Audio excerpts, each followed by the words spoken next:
You want to crack the whiskey and I'll crack the beer? Yeah, sounds good. Yeah.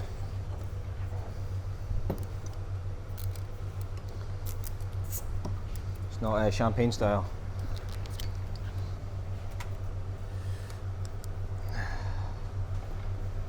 Grab some glasses.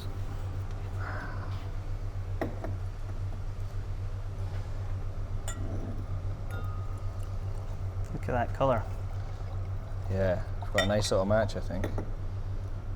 I think with beers like this, it's always important to get them dropping bright so you get that really nice colour coming through, you know? It's like blood orange almost. Yeah, so a bit of red rye crystal, which is one of our Simpsons malts, is where we're getting a lot of that from. And then some of it just coming really from the depth of malt being a strong beer. I wonder how much of it comes from wood extraction. I mean, Yeah. it was a short period of time, but Yeah. it would be interesting to see what it was like before it went in, Yeah. in the barrels. There's definitely something gets picked up. There's quite a lot of kind of vanilla in there as well, and I guess from the bourbon barrels. Yeah, I think that's my favourite thing, you know, like I said before, the barrels are really fresh, so you're getting really nice vibrant character coming out of the wood straight into it. And you know, you've obviously got the orange notes, but when it picks up the vanilla, it just kind of makes it sing, and it all comes together, I think. Nice balance.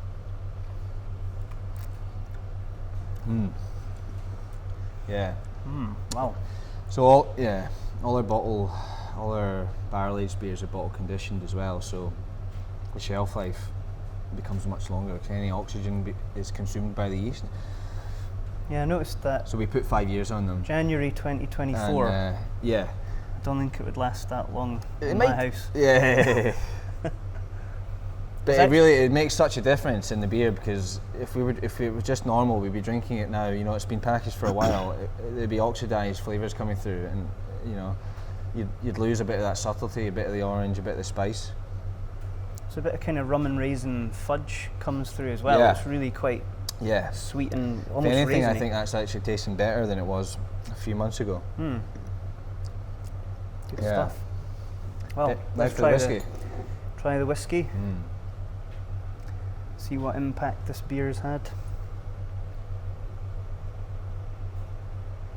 Definitely get a bit of that spice on the nose. You can really see the DNA between the Yeah, two. It's yeah. kind of carried on. Yeah. Again, oranges, chocolate, spice. Yeah, there is Vanilla. a nice kind of dark chocolate thing in the background there, isn't there? So as part of the blend, I added in some Spanish oak sherry matured whiskey as Yeah. well, just to really beef up that orangey citrus bit peel of that fruit kind character. of. Yeah. Yeah. And I think that's where some of the more chocolatey elements are coming from as well. And was it always going to be intended to blend in a little bit of this and that, or saw how it was tasting and? Yeah, we didn't really know how it was going to turn out, so it the portion that was matured in the old-fashioned cask spent about 14 months or so in there. When it came out, it was actually more on the sort of grapefruity side of citrus, so I just wanted to kind of take that a bit darker. There's still a grapefruity element in there. It's incredibly smooth.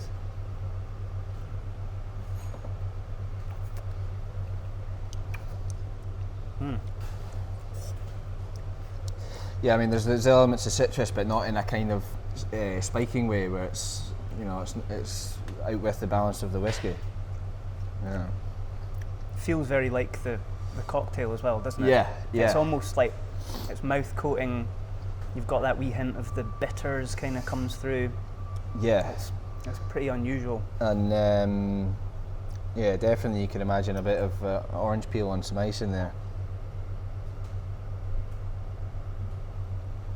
We had a bar, I think it was over in Scandinavia. They did that concept just with the beer, you know, and they cracked a bunch of ice in it, and I mean, it was a bit weird for a beer, but it kind of like surprisingly worked well.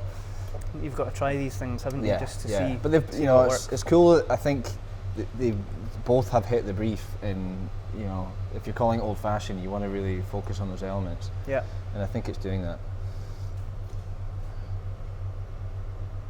And the beer changes slightly when you go back to it. That's what I always like about a half and Yeah, half is more of a kind of apparent sort of orange peel now in the beer, I would say.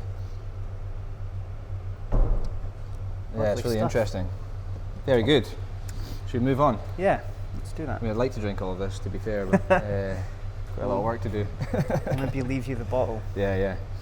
Right. Get another glass for the beer. I'll give you those. Thanking you. Give you that.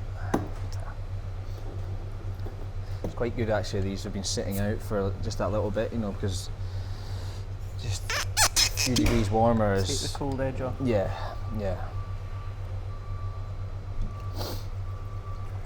Tell.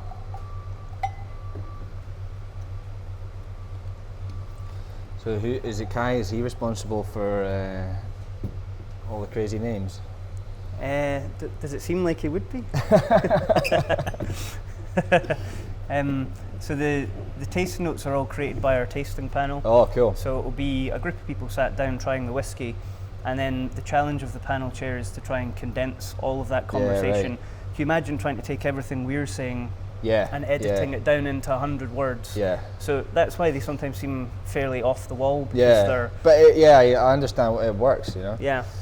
Hopefully it gives an accurate view of what we've got in the glass as well. So what beer are we starting with here then? So yeah, this is Old Parochial, our sort of long-standing favourite Imperial Scotch ale, and it's aged in Scotch Malt Whisky Society barrels, mostly ex-Speyside.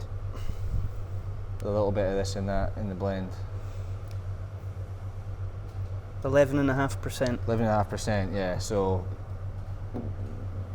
You don't base muck beer, about, do you? yeah, certainly not with these ones. But I mean, the base beer is a lot of specialty crystal malts, roasted malts. So you know, you're getting fruitcake, raisin, caramel, and by the time that goes into the barrel and matures a bit, and you know, it strengthens up a little bit again, you're getting a really kind of intense, rich fruitcake sort of character. Yeah. Lovely kind of malt loaf almost as well. Yeah. I really like that. Other brands are available. Serene, I quite like. yeah.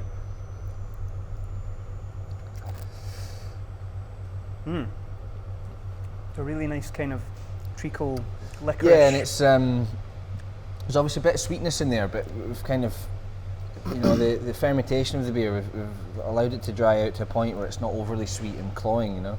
Yeah, that's really good.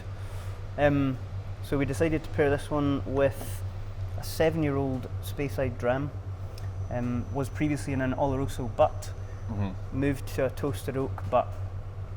So we should get quite similar flavours here again. A lot of nice kind of treacly, toffee, fruitcake things going on. The toasted oak is a virgin oak? This is actually second fill, so it would have been used for one of our whiskies previously, probably for about 12 months to 18 months, because it would have been new oak, so highly active. Second filling, probably a bit longer, I think, as well, yeah. And this is cask strength, is it? Yeah. Yep. 67. Wow. Yeah, this is a real brute. That's right up there, isn't it? Yeah, I mean, one of the highest filling strengths I've seen for Scotch is, you know, you never really see over 69 and a half. So I don't know how that's managed to maintain such a strength. It's only 7 years, so it probably kind of works out.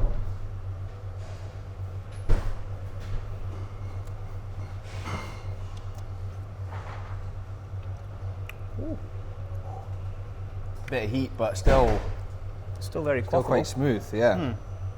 Wow. Major orange bitters again from that. Yeah.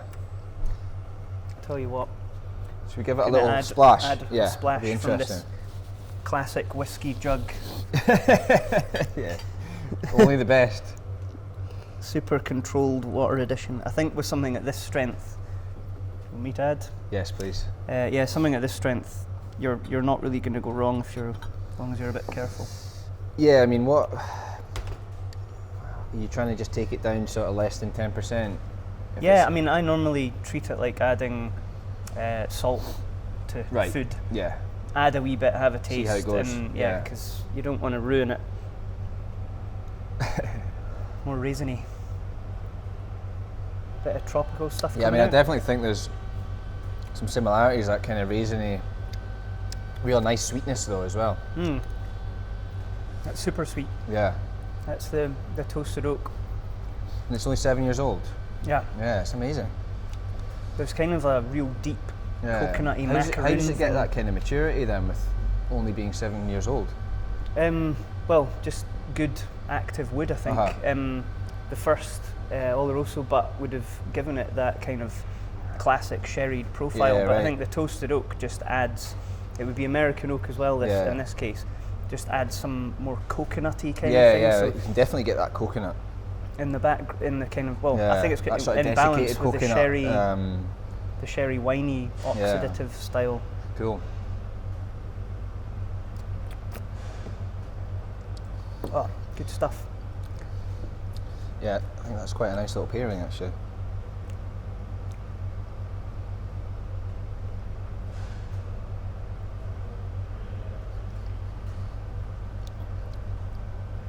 Yeah, you get a little bit of kind of almost berry character when you go back to the beer.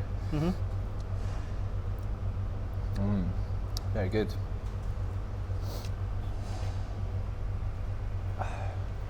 Yeah, brilliant. So, moving on.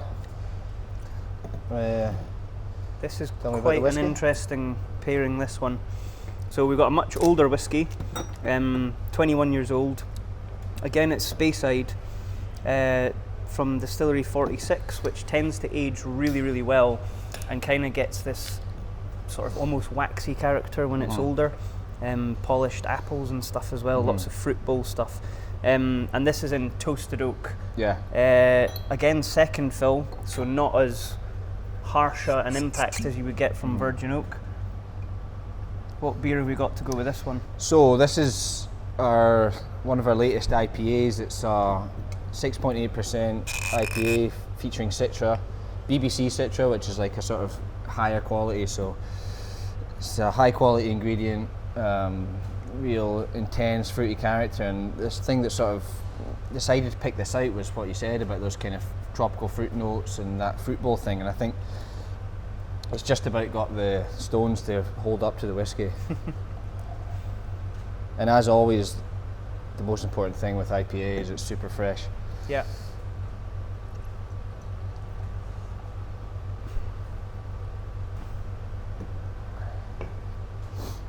Cheers. Thank you very much.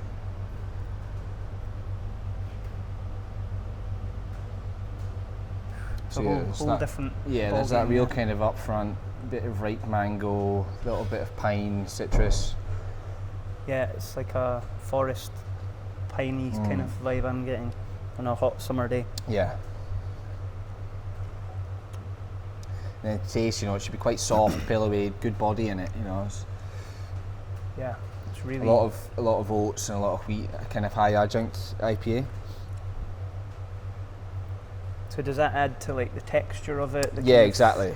So the golden promise that we were looking at earlier, that'll maybe make up about 70% of the bill, and then we'll layer in things like oats and flaked barley and wheat, and that'll just kind of build up that texture really. Yeah, that's amazing for hot weather. I can't think of a better type of beer. Yeah. And it's quite hot here, but raining outside. Yeah, I mean it's pissing it down, but it still works. It's still warm. Right. Cool. That's the last one, I think. Hey, this one here, sorry. Yeah.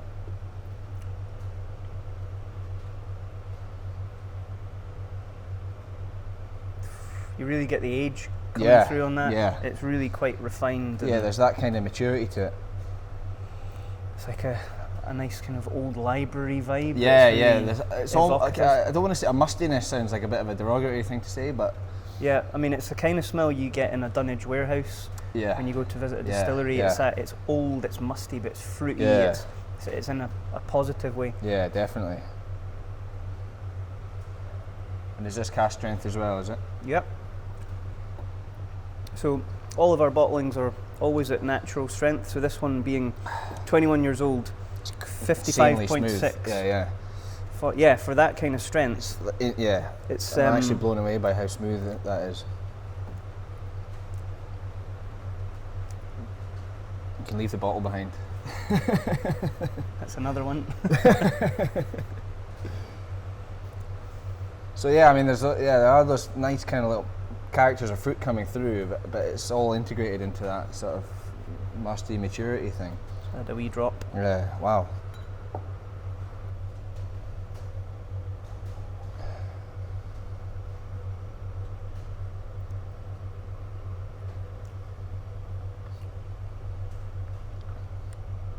Silky. Yeah. So smooth. Incredibly silky. There's your IPA. That's a really good pairing. Yeah.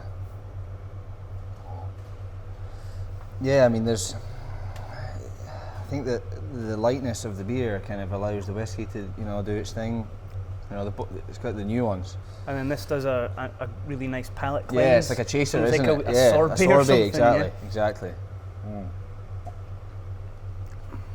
Yeah. Excellent. Lovely stuff. Well, so we've got 3 match maids in heaven. I believe so. Be keen to try some of your future stuff from Society Barrels as well. Yeah, most definitely. Cheers.